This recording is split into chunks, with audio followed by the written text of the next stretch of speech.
Good evening. You are right in time for Younib TV News at 9 with me, Cliffe Omondi. Tonight, we'll be putting much focus on comments made by different groups regarding today's celebration of Katiba Day. Also lined up this evening is the special sitting by the Senate plenary to deliberate on the impeachment motion against Kericho Governor Dr. Eric Mutua. But first, our top stories.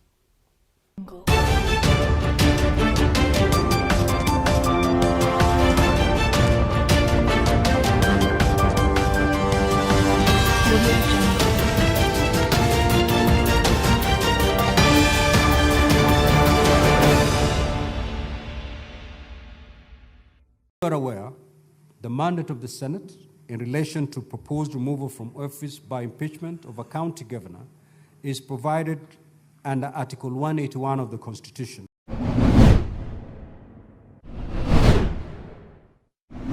Stand under what circumstance?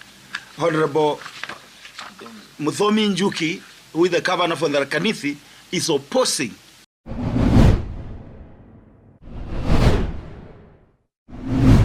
Interference with Parliament and the judiciary must end.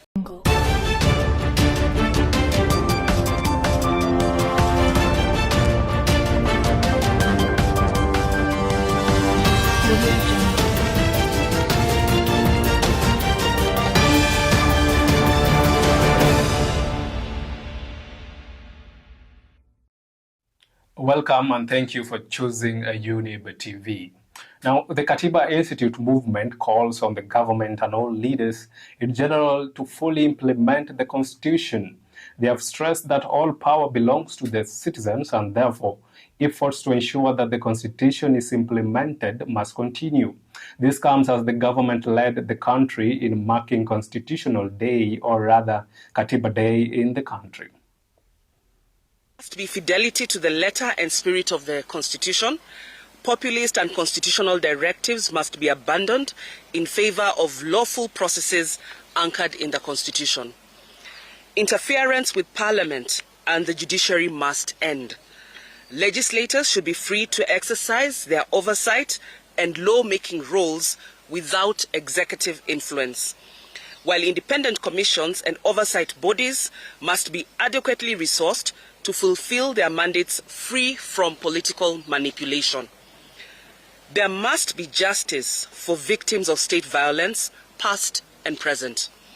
Corruption and wastage must be confronted decisively, and those responsible for human rights violations and the looting of public resources must be held accountable. And away from that, President William Ruto has said that the digitization of the health system is helping the Social Health Authority eliminate fraud in the sector. According to him, fraudulent health facilities are not only being shut down, but will also be forced to refund any false claim. He further warned that the culprits will face prosecution. The head of state said this while on a meeting with leaders from Kiambu County. Iliangusha NHIF mpaka kukuwa na madeni ya bilioni 30. Haiwezi kufanyika ndani ya SHA. We will make sure the digital system, the digitization process of SHA is what is making us to detect all the fraudulent claims, all the ghost hospitals, and all the fake patients that are attempting to carry out fraud in our health sector. And I want to promise the people of Kenya, we have already closed close to 1,000 health facilities. We are not going to stop at closing the facilities. We are also going to make sure that they refund the money if ever they have been paid.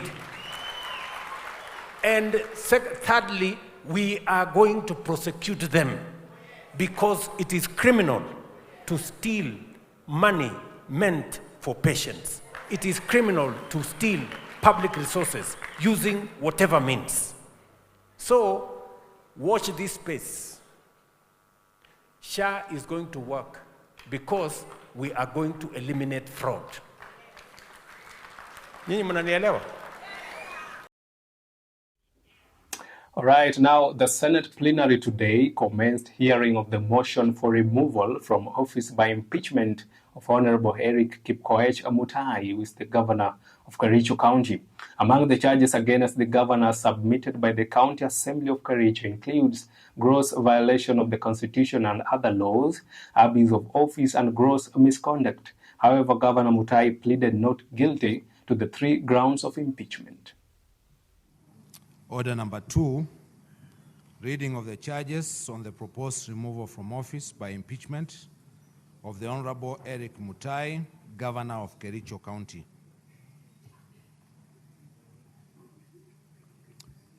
The Honorable Dr. Eric Kipkoech Mutai, Governor Kericho County, please take the stand.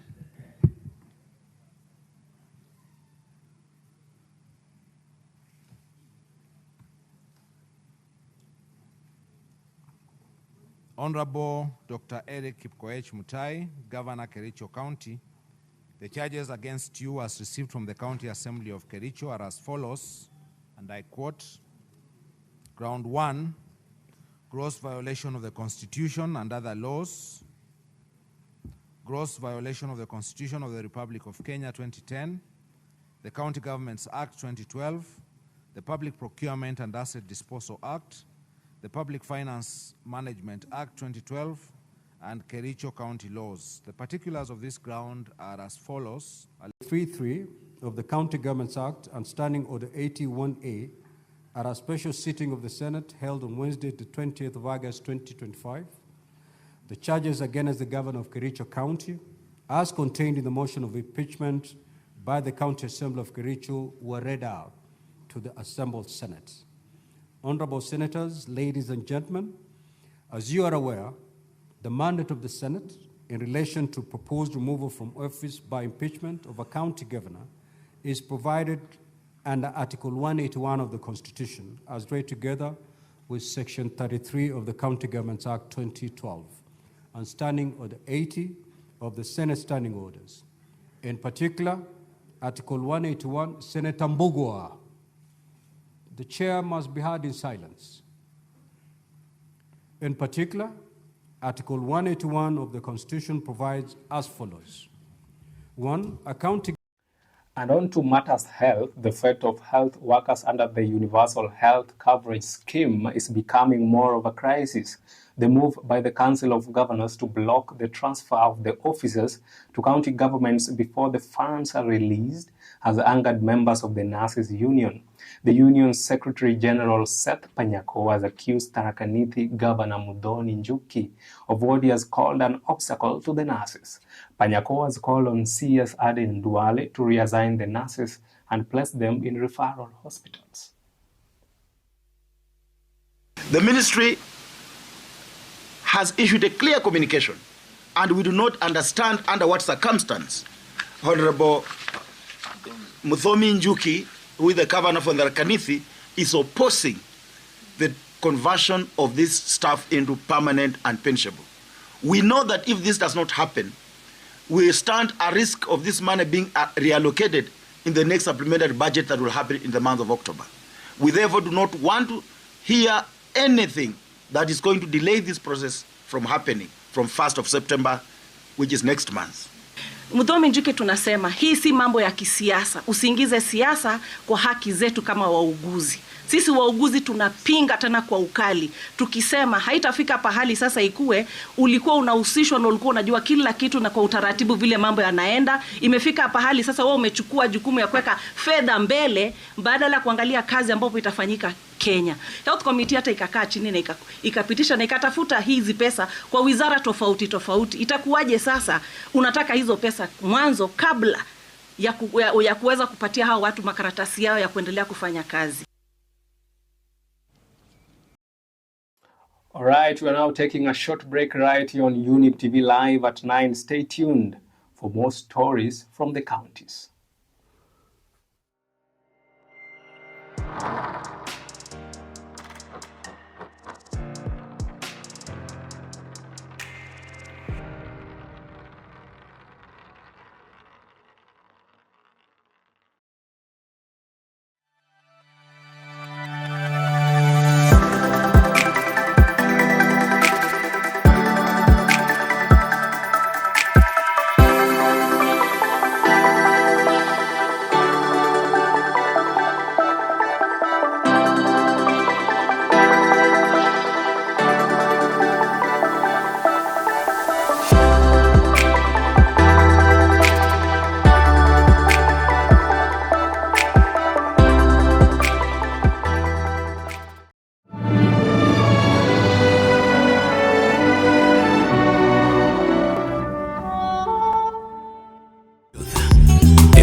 Hallelujah.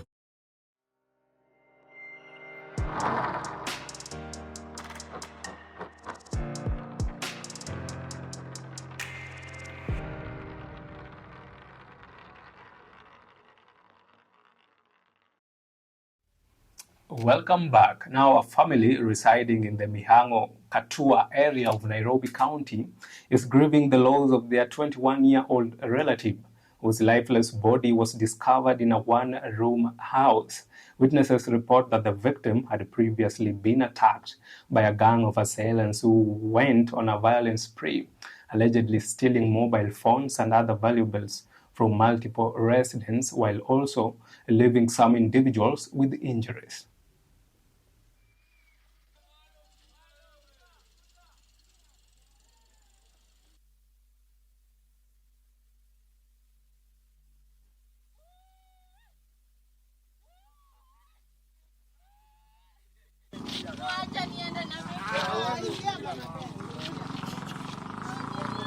Akupitia mali mimi nauzianga.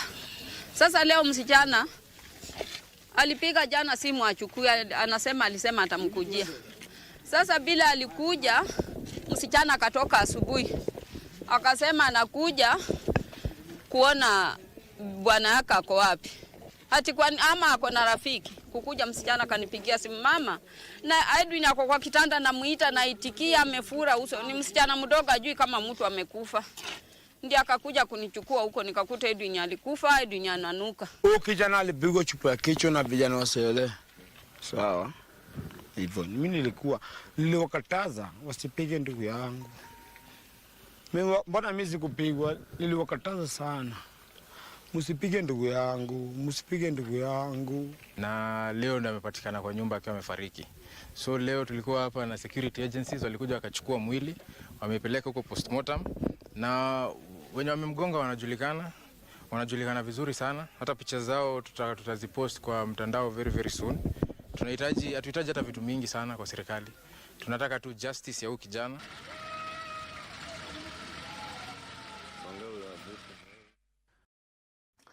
Now back to Nairobi, residents of Kariobangi North are complaining about the overflowing sewage that has been spilling into their streets for a week now, a situation that they say has affected their lives and daily activities. The residents claim that the sewage problem has been affecting them for over 15 years now, but has worsened in the past 2 weeks as some houses are built on sewage ditches, which is making the problem worse.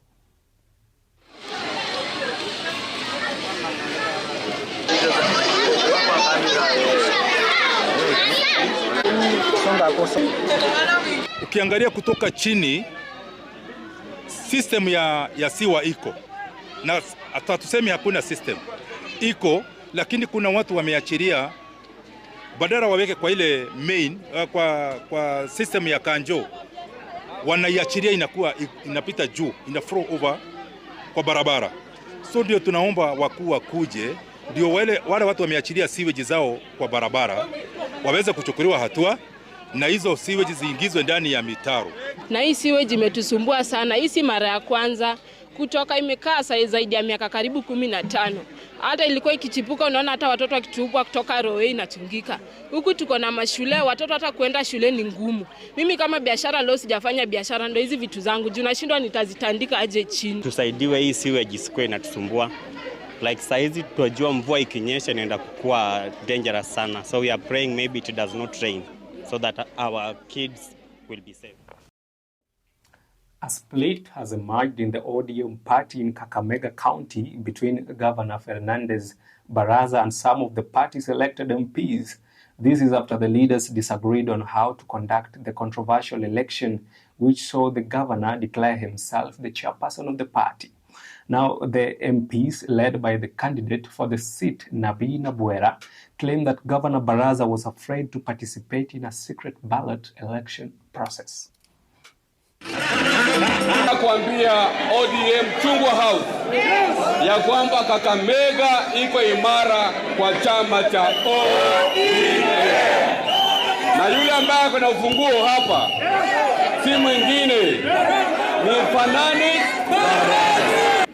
coordinating chair Simbauni Ndombi akakuja akasema sasa, akaita polisi akasema sasa hakuna amani, hawa hawataki kupiga kura, nimeahirisha kura mpaka vile itatangazwa tena na afisi kuu. Yes. Na aliposema hivyo, yeye akaanza kutoka, sisi tukatoka. Akaogopa uchaguzi, vile tulitaka secret ballot akakataa. Na alikataa kwa maana ukiangalia wale wenye amechagua kama delegates, amechukua wafanyikazi wake wa kazi. Kama ukienda na Baholo unapata chairman wa ODM anafanya kazi kwa ofisi. Ukienda kwa pia other constituencies. Sasa ukienda hata Mumias East, chairman ni mfanyakazi wake. Itakuwaje wale wapige kura ya haki? Now concluding with the news from Nakuru County, a family from Njoro who were preparing to bury their loved one today found themselves at a crossroads after arriving at the Nakuru morgue and being handed over a different body. To their surprise, they were informed that their loved one was buried by another family from Oloo. Both families are now blaming the Nakuru mortuary for negligence and carelessness in handling the bodies. Tumeenda upande wa town kuchukua mwili. Kufika pale tukakosa mwili yetu, ambaye tulitafuta tukaletwa, mwingine tukaona sio huyo, mwingine akaletwa tukaona sio huyo. So usuni yenye ambaye tuko naye ni mwili yetu ilienda wapi. Wakakuja akatuambia tumepata mwili yenu na muongoje tuende tu prepare, alafu mkuje mfyu. Wakaprepare, wakafalisha nguo kila kitu, wakaenda kwa jeneza. Kufika pale tena kuangalia kwa jeneza tukapata mwili sio wetu. Mwili imewekwa kwa sanduku ya huyu mzee mwenye hatujui ni nani. Nguo ya John amevalishwa yule yenye hatujui. Akashika mkono akasema hii mwili si, akashika mkono hii left. Akashika mkono hivi akatoa nini? Ile vitu inaandikwa.